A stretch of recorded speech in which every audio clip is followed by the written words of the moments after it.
وآتيناهم آياتنا فكانوا عنها معرضين سبحان ربك رب العزة عما يصفون وسلام على المرسلين والحمد لله رب العالمين۔ انتہائی معزز سامعین، سورہ الحجر آیت نمبر 80 اور 81 آپ کے سامنے تلاوت کی، پارہ نمبر 14 میں سے۔ اب یہاں سے ایک اور واقعے کا ذکر کیا جا رہا ہے۔ حضرت صالح علیہ السلام کی قوم۔ سب سے پہلی بات تو یہ ہے کہ اصحاب الحجر، اس سے کیا مراد ہے؟ تو حجر یہ وہ جگہ، اس جگہ کو کہتے ہیں جسے پتھروں سے گھیر لیا گیا ہو، حجر۔ اور یہ قوم سمود کے ایک مین شہر کا نام ہے، ایک مرکزی شہر، جیسے پاکستان کے ایک مرکزی اور دارالخلافہ اسلام آباد ہو، ایسے ہی یہ ایک مرکزی شہر کا نام ہے۔ اور یہ مدینہ منورہ سے تبوک کے راستے میں، کیونکہ تقریباً مدینہ منورہ سے تبوک کی طرف 900-950 میل کا راستہ ہے، سفر ہے۔ تو یہ تبوک اور مدینہ منورہ کے راستے میں حضرت صالح علیہ السلام ان کی طرف تشریف لائے تھے۔ تو فرمایا وَلَقَدْ كَذَّبَ أَصْحَابُ الْحِجْرِ الْمُرْسَلِينَ، اور البتہ تحقیق جھٹلایا حجر والوں نے المرسلین، رسولوں کو۔ اب انہوں نے تو سوال پیدا ہوتا ہے کہ ایک رسول آئے تھے ان کی طرف، حضرت صالح علیہ السلام، لیکن اللہ فرماتے ہیں انہوں نے رسولوں کو جھٹلایا، جمع کا صیغہ ہے۔ یہ اس لیے فرمایا کہ ایک رسول کا جھٹلانا گویا سارے رسولوں کو جھٹلایا ہے، ایک رسول کا جھٹلانا تمام پیغمبروں کو جھٹلانے کے برابر ہے۔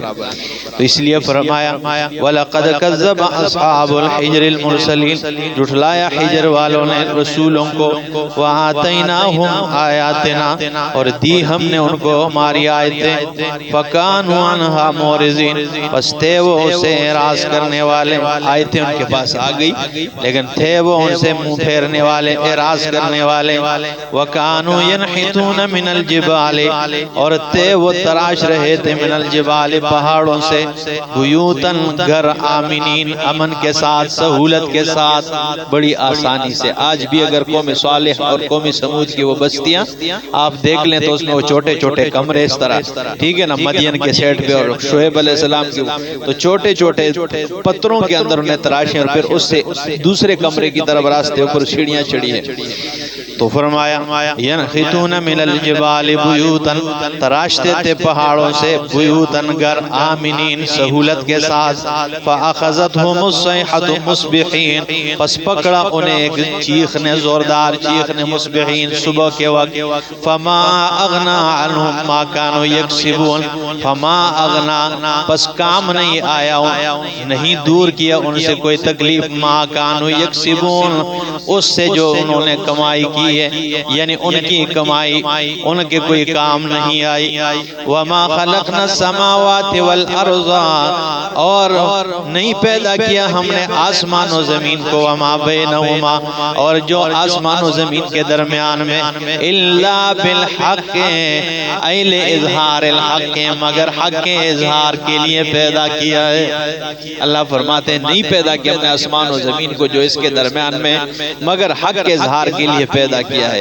مولیوں نے جو ہے نا وہ کیا کہتے ہیں، لولاک لما خلقت الافلاک، کیا کہ میرا پیغمبر اگر آپ نہ ہوتے تو میں زمین و آسمان کو پیدا نہ کرتا، ٹھیک ہے نا۔ اور شیعہ کہتے ہیں کہ اگر حضرت حسین رضی اللہ تعالیٰ نہ ہوتے تو زمین و آسمان پیدا اللہ نہ کرتا۔ اور یہود کہتے ہیں اگر حضرت عزیر علیہ السلام نہ ہوتے، عیسائی کہتے ہیں اگر حضرت عیسیٰ علیہ السلام نہ ہوتے، اور آج کا مشرک کہتا ہے کہ اگر اگر پیغمبر پاک صلی اللہ علیہ وسلم نہ ہوتے تو یہ جبکہ قرآن کہتا ہے وَمَا خَلَقْنَا السَّمَاوَاتِ وَالْأَرْضَ اور نہیں پیدا کیا ہم نے آسمان و زمین کو وَمَا بَيْنَهُمَا اور جو اس کے درمیان میں إِلَّا بِالْحَقِّ مگر حق کے اظہار کے لیے پیدا کیا ہے۔ اس لیے ہم کہتے ہیں کہ جو روایت قرآن سے ٹکراؤ کھا جائے تو سمجھو وہ پیغمبر کی روایت اور حدیث ہو ہی نہیں سکتی ہے، ٹھیک ہے نا، کیونکہ نبی علیہ السلام قرآن کے مفسر ہے، صاحب قرآن ہے، اور آپ کی زبان سے قرآن کی مخالفت میں کوئی کلمات نہیں نکل سکتے۔ تو لہٰذا یہ جب بھی آپ کے سامنے کوئی بیان کرے تو آپ کے ذہن میں یہ آیات آنی چاہیے کہ زمین و آسمان اگر نبی پاک صلی اللہ علیہ وسلم کے لیے بالفرض پیدا کیے گئے تو آپ کے جانے کے بعد پھر یہ ختم ہو جانا چاہیے تھا، لیکن 1500 سال گزر گئے، آج بھی دنیا کا نظام چل رہا ہے، تو یہ اللہ نے اپنی توحید کے لیے پیدا کیے۔ وَإِنَّ السَّاعَةَ لَآتِيَةٌ اور بے شک قیامت لآتیۃ آنے والی ہے، فَاصْفَحِ الصَّفْحَ الْجَمِيلَ فَاصْفَحِ الصَّفْحَ الْجَمِيلَ پس درگزر کریے آپ ان سے درگزر کرنا اچھی طرح درگزر کریے۔ کوئی طالب علم کھیل رہے تھے تو وہ کوئی مسئلہ بن گیا تو انہیں پولیس والوں نے جب پکڑ لیا تو وہ کاپی سی اٹھا کر ان سے کہا کہ ہاں جی بتاؤ نام کیا ہے، تو ایک نے کہا فَاصْفَحِ الصَّفْحَ الْجَمِيلَ، نے کہا صحیح نام بتاؤ، سب یہ لگا رکھا ہے، اس نے کہا میرا نام فَاصْفَحِ الصَّفْحَ الْجَمِيلَ، نے کہا چھوڑ دو یار جاؤ، تمہارا یہ نام کون لکھے گا، ٹھیک ہے نا۔ تو فَاصْفَحِ الصَّفْحَ الْجَمِيلَ مشکل الفاظ ہے، بس درگزر کریے آپ، درگزر کرنا اچھے طریقے سے۔ اِنَّ رَبَّكَ هُوَ الْخَلَّاقُ الْعَلِيمُ بے شک تیرا رب هُوَ الْخَلَّاقُ الْعَلِيمُ بے شک وہ پیدا کرنے والا ہے، علیم جاننے والا ہے، علم والا ہے۔ وَلَقَدْ آتَيْنَاكَ سَبْعًا مِّنَ الْمَثَانِي اور البتہ تحقیق میرا پیغمبر دی ہم نے آپ کو سبعًا مِّنَ الْمَثَانِي وہ 7 آیتیں، والقرآن العظیم اور قرآن عظیم دیا ہے، وہ 7 آیتیں۔ یا تو اس سے علماء پر فرماتے ایک طبقہ کہ اس سے مراد سورۃ الفاتحہ ہے، ٹھیک ہے نا، سبعًا من المثانی جو بار بار پڑھی جانے والی آیتیں۔ تو فرمایا لقد آتیناک سبعًا من المثانی دی ہم نے تجھے سبعًا من المثانی وہ 7 بار بار دہرائی جانے والی آیتیں، والقرآن العظیم یعنی کہ قرآن عظیم دیا ہے۔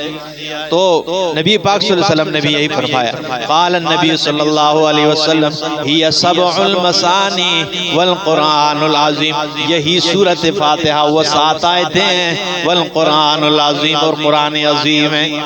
اب قرآن عظیم کا مطلب یہ نہیں کہ سورۃ فاتحہ یہ پورا قرآن عظیم ہے، نہیں، مطلب کیونکہ یہ مکی سورت ہے اور اس وقت پورا قرآن نازل نہیں ہوا تھا، اس کا مطلب یہ ہے کہ سورۃ فاتحہ کی جو 7 آیتیں اس میں جتنے مضامین ذکر ہے قرآن پورے قرآن مقدس کا یہ کیا ہے نچوڑ ہے، پورے قرآن میں جتنے مضامین ذکر ہے اس کا نچوڑ کیا ہے سورۃ فاتحہ میں موجود ہے۔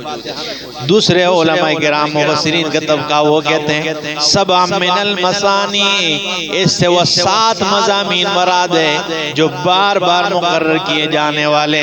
پہلے نمبر پہ اثبات التوحید ہے، ٹھیک ہے نا، پہلا، اور دوسرے نمبر پہ اثبات الرسالت ہے، تیسرے نمبر پہ صداقت الکتاب ہے، چوتھے نمبر پہ ایمان بالآخرہ ہے، اور 5ویں نمبر پر جہاد فی سبیل اللہ ہے، 6 نمبر پر انفاق فی سبیل اللہ ہے، اور 7ویں نمبر پر تنظیم و آداب ہے، تنظیم و آداب، ٹھیک ہے نا۔ تو یہ 7 چیزیں، دونوں تفسیریں ٹھیک ہے۔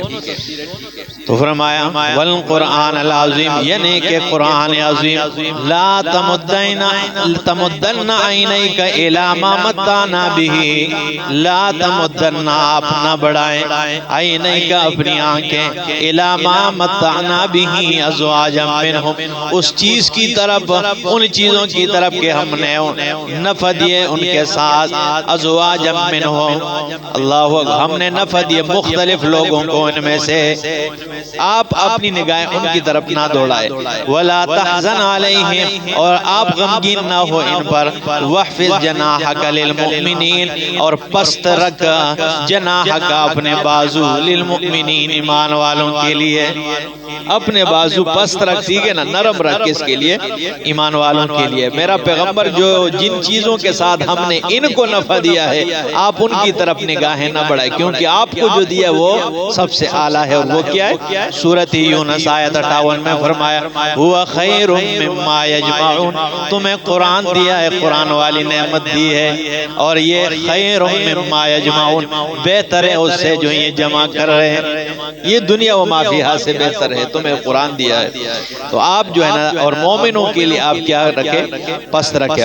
وَقُلْ إِنِّي أَنَا النَّذِيرُ الْمُبِينُ، اور کہہ دے میرا پاک پیغمبر کے بے شک میں محمد عربی صلی اللہ تعالی علیہ وسلم انا النذیر المبین، ڈرانے والا ہوں واضح، کما انزلنا علی المقتسمین، اللہ فرماتے ہیں جس طرح ہم نے عذاب نازل کیے علی المقتسمین، تقسیم کرنے والوں پر۔ پہلا معنی تقسیم کرنے والوں پر، یہ دوسرا معنی کما انزلنا علی المقتسمین، جس طرح ہم نے عذاب نازل کیا علی المقتسمین، قسمیں اٹھانے والوں پر، تقسیم کرنے والوں پر اور قسمیں اٹھانے والوں پر، دونوں معنی کے مصداقات ذکر۔ قسمیں اٹھانے والے، ٹھیک ہے نا، اس سے مراد مفسرین فرماتے ہیں کہ قوم صالح علیہ السلام، ٹھیک ہے نا، کہ جنہوں نے قسمیں اٹھا لی کہ آج ہم یہ اونٹنی حضرت صالح علیہ السلام کی ہم نہیں چھوڑیں گے، یا تقسیم کرنے والوں پر۔ تقسیم کرنے والوں سے بھی دو مصداقات اس کے مراد ہیں، کہ یا تو صالح علیہ السلام کی قوم مراد ہے کہ جنہوں نے تقسیم کیا تھا پانی کے، ایک دن پہ پانی ہمارے جانور پیئیں گے اور ایک دن جو ہے نا یہ صالح علیہ السلام کی اونٹنی یہ پانی پیے گی، یا اس سے مکے والے مراد ہیں، مکے کے مشرکین، کہ انہوں نے تقسیم کس طرح کی تھی کہ 16 راستے تھے اور انہوں نے 16 راستے مکے کی طرف اور 16 راستوں کو تقسیم کیا تھا ولید بن مغیرہ اور ان لوگوں نے، کہ آپ نے اس راستے میں کھڑا ہونا ہے، ابو جہل نے اس راستے میں کھڑا ہونا ہے، اور جو بھی مکہ بیت اللہ کی طرف آئیں گے باہر علاقوں سے، باہر قبائل سے، تو ان کے راستے میں کھڑا ہو کے ان کے ساتھ یہ بات کرنی ہے کہ جاؤ حج کرو، طواف کرو، سب کچھ کرو، لیکن یہ ہے کہ وہاں ایک بندہ ہے جس کا نام محمد عربی ہے صلی اللہ علیہ وسلم، اس کے قریب نہ جانا، کیونکہ اس کی آواز میں ایک جادو ہے اور وہ ایک جادوگر ہے نعوذ باللہ، تو اس کی آواز میں ایک اثر ہے، اور اس کے قریب جاؤ گے تو اپنے آباء و اجداد کی دین سے کیا ہو جاؤ گے؟ دور ہو جاؤ گے۔ تو انہوں نے یہ راستے تقسیم کیے تھے، تو یہ دونوں مصداقات اس سے مراد ہو سکتے ہیں۔ تو فرمایا کما انزلنا علی المقتسمین، جس طرح ہم نے نازل کیا عذاب مقتسمین، تقسیم کرنے والوں پر۔ اب یہ مقتسمین کون ہے تفسیر کے قرآن میں؟ الذین جعلوا القرآن عزین، وہ لوگ ہیں مقتسمین جنہوں نے قرآن کو ٹکڑے ٹکڑے بنا دیا ہے۔ ٹکڑے ٹکڑے بنانے کا مطلب کیا ہے؟ قرآن کا جو حصہ ان کے طبیعت اور مزاج کے برابر ہو اسے مان لیا ہے، اور جو ان کے مزاج اور عقیدے کے برابر نہ ہو اسے ٹکرا دیا ہے۔ جیسے کلو واشربو پہ عمل کیا، کھاؤ اور پیو، اور شادیاں کرو، 2 2 3 3 4 4، اس پہ تو عمل کیا، لیکن اجعل الآلہۃ الہا واحدہ، تو نے اتنے الہوں کو ایک الہ بنا دیا، اس مسئلے میں اختلاف تھا انہیں۔ لا يسمعوا دعاءکم، یہ تمہاری پکار نہیں سنتے، ولو سمعوا ما استجابوا لکم، اور اگر سنے بھی تو یہ تمہیں جواب نہیں دے سکتے۔ ویوم القیامت یکفرون بشرککم، اور قیامت والے دن تھوڑے شرک دے انکار کر سن۔ ان آیتوں میں ان کو اختلاف تھا۔ انک لا تسمع الموتى، آپ مردوں کو نہیں سنا سکتے، ولا تسمع الصم الدعاء اذا ولوا مدبرین، ان آیات میں انہیں اختلاف تھا۔ جو ان کے طبیعت اور مزاج کے مخالف ہو تو سے موافقت نہ کھائے تو اس کے خلاف تھے۔ تو قرآن کو ٹکڑے ٹکڑے بنانے کا مقصد یہ ہے، اور آج تک یہ مسئلہ ہو چلتا آ رہا ہے، یہ نہیں کہ یہ 1500 سال پہلے تھا۔ قرآن کا معجزہ یہ ہے کہ اس سے آج سے بھی 1000 سال کے بعد اسے کھولیں گے تو آپ کہیں گے انہی لوگوں کے لیے کوئی کتاب اتری ہے۔ تو فرمایا الذین جعلوا القرآن عزین، جنہوں نے قرآن کو ٹکڑے ٹکڑے بنا دیا ہے۔ فوربک، اللہ فرماتے مجھے قسم سے رب کی، لنسألنہم اجمعین، ان سب کے سب سے سوال کیا جائے گا، ان سب کو عدالت کے گٹھیرے میں کھڑا کیا جائے گا۔ اما کانوا یعملون، سے جو یہ اعمال کرتے ہیں، فاصدع بما تؤمر، میرا پاک پیغمبر فاصدع بما تؤمر، مسئلے کو کھول کھول کے بیان کرے کرے جس طرح آپ کو حکم دیا گیا ہے. صدا کہتے شیشے کو، شیشہ توڑنے کو.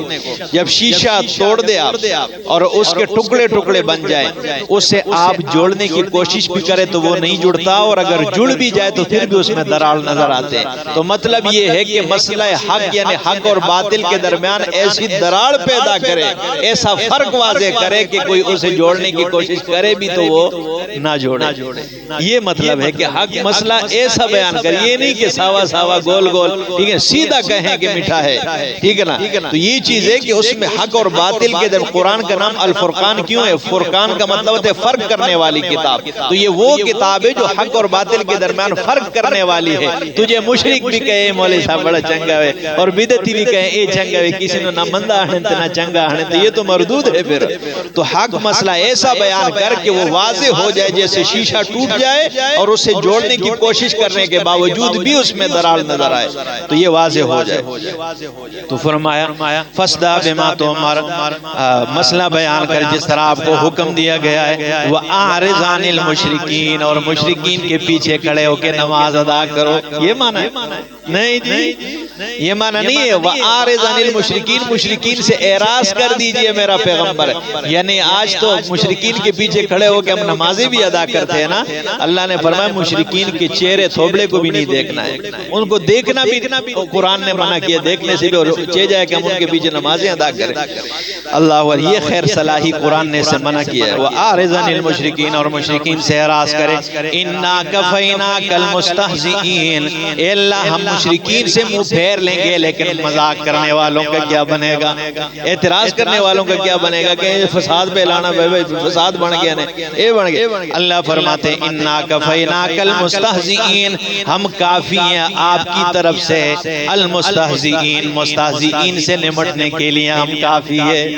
اللہ فرماتے ہیں ان لوگوں کی پرواہ نہ کر، ان سے نمٹنے کے لیے ہم کافی ہے. الذین، وہ لوگ یجعلون مع اللہ الہا، یجعلون مع اللہ الہا آخر، جنہوں نے بنائے اللہ کے ساتھ الہا آخر، دوسرے الہ بنائے. فسوف یعلمون، قریب یہ جان لیں گے. دیکھیں دونوں صورتوں کے درمیان جوڑ. سورت ابراہیم کے بالکل آخری آیت میں فرمایا ھذا بلاغ للناس ولینذروا بہ ولیعلموا انما هو الہ واحد، تاکہ جان لے کہ اللہ الہ ایک ہی ہے. یہ بالکل سورہ ابراہیم کی آخری آیت. اور اس کی بھی آخری آیات میں کیا فرمایا؟ یہ اللہ اکبر. الذین یجعلون مع اللہ الہا آخر، وہ لوگ جنہوں نے بنائے اللہ کے ساتھ دوسرے الہ. فسوف یعلمون، قریب یہ جان لیں گے. وَلَقَدْ نَعْلَمُ أَنَّكَ يَضِيقُ صَدْرُكَ، اور ہم جانتے ہیں میرا پیغمبر کہ آپ کا سینہ تنگ ہو رہا ہے. بِمَا يَقُولُونَ، اس وجہ سے جو یہ لوگ کہتے ہیں. فَسَبِّحْ بِحَمْدِ رَبِّكَ، پس تسبیح بیان کر اپنے رب کے حمد کے ساتھ، تعریفوں کے ساتھ. وَكُن مِّنَ السَّاجِدِينَ، اور ہو عجزی کرنے والوں کے ساتھ، عجزی کرنے والوں میں سے. وَعْبُدْ رَبَّكَ، عبادت کر اپنے رب کی. حَتَّى يَأْتِيَكَ الْيَقِينُ، یہاں تک کہ تجھے موت آ جائے. یہاں تک کہ تجھے کیا آ جائے؟ موت آ جائے. پیغمبر پاک صلی اللہ تعالی علیہ وسلم کو اللہ نے فرمایا کہ عبادت کر اپنے رب کی یہاں تک کہ تجھے بالاتفاق مفسرین اس یقین کا معنی موت ہے. اس سے مراد موت یہ کہ موت تک عبادت کرنی ہے. تو جو لوگ کہتے ہیں کہ قبروں میں نمازیں بھی ادا کر رہے ہیں اور ٹھیک ہے نا یہ بھی کر رہے ہو، ادھر اللہ فرماتے ہیں موت تک، جب موت آ جائے تو عبادت کا سلسلہ کیا ہو گیا؟ ختم ہو گیا. اور یہ صرف نبی پاک صلی اللہ علیہ وسلم نے سورۃ مریم آیت 31 میں حضرت عیسیٰ علیہ السلام فرماتے ہیں وَأَوْصَانِي بِالصَّلَاةِ وَالزَّكَاةِ، مجھے حکم دیا ہے نماز کا اور زکوٰۃ کا، مَا دُمْتُ حَيًّا، جب تک میں زندہ ہوں. یعنی زندہ ہوں اس وقت تک، اس کے بعد پھر کیا ہے؟ یہ سلسلہ ختم ہو جائے گا. تو قرآن تو کہتا ہے وَاعْبُدْ رَبَّكَ حَتَّى يَأْتِيَكَ. شیخ عبد القادر جیلانی رحمہ اللہ، ان کے سامنے شیطان آیا، اوپر سے ایک آواز آئی یعنی شیطان کی طرف سے کہ بھائی تو اب اور عبادت نہ کر، تجھے تو بخش دیا گیا ہے. تو وہ تو اللہ کے ولی تھے، ٹھیک ہے نا. یہ تو آج کل کے مشرکین نے اسے خدا بنا لیے. وہ اللہ کے ولی تھے اور 8 کتابیں ہیں اللہ کی توحید پر ان کی، ٹھیک ہے نا. تو جب آواز آئی کہ تو بخشا گیا ہے تو انہوں نے کہا شیطان مردود تیرا منہ کالا ہو، اللہ رب رب العزت نے اپنے پیغمبر جناب رسول اللہ صلی اللہ علیہ وسلم کو فرمایا وَاعْبُدْ رَبَّكَ حَتَّى يَأْتِيَكَ الْيَقِينُ، موت تک تو نے عبادت کرنی، اور واقعی نبی پاک صلی اللہ علیہ وسلم نے وفات تک اللہ رب العزت کی عبادت کی۔ تو پیغمبر کو یہ خطاب ہے اور تو مجھے کہہ رہا ہے کہ تو بخشا گیا۔ تو اوپر سے آواز آئی کہ چلو جی اپنے علم کی وجہ سے بچ گیا۔ اس نے کہا تیرا منہ دوبارہ کھالا ہو، علم کی وجہ سے کوئی نہیں بچ سکتا، اللہ رب العزت کی محض فضل اور کرم سے میں تیرے جال میں پھنسنے سے کیا ہو گیا ہوں، بچ گیا ہوں۔ تو فرمایا وَاعْبُدْ رَبَّكَ، عبادت کر اپنے رب کی حتیٰ یأتیک الیقین، یہاں تک کہ تجھے موت آ جائے۔ سورہ حجر میں عذاب کے نمونے دکھائیں اور تشریح سورہ ابراہیم کی، اور دو گروہوں کے ذکر کیے۔ دو گروہ کون سے؟ نیکوکاروں کی اور بروں کی، اور ان کے نیکوں کے لیے ان کے اجر کا ذکر کیا، اور بروں کے لیے اور مشرکین کے لیے ان کے عذاب اور سزا کا ذکر کیا جی۔ اس کے ساتھ سورہ حجر ختم ہوئی۔ اگلے درس میں انشاءاللہ سورہ نحل شروع کریں گے۔ اقول قولی ھذا استغفر اللہ لی ولکم ولسائر المسلمین۔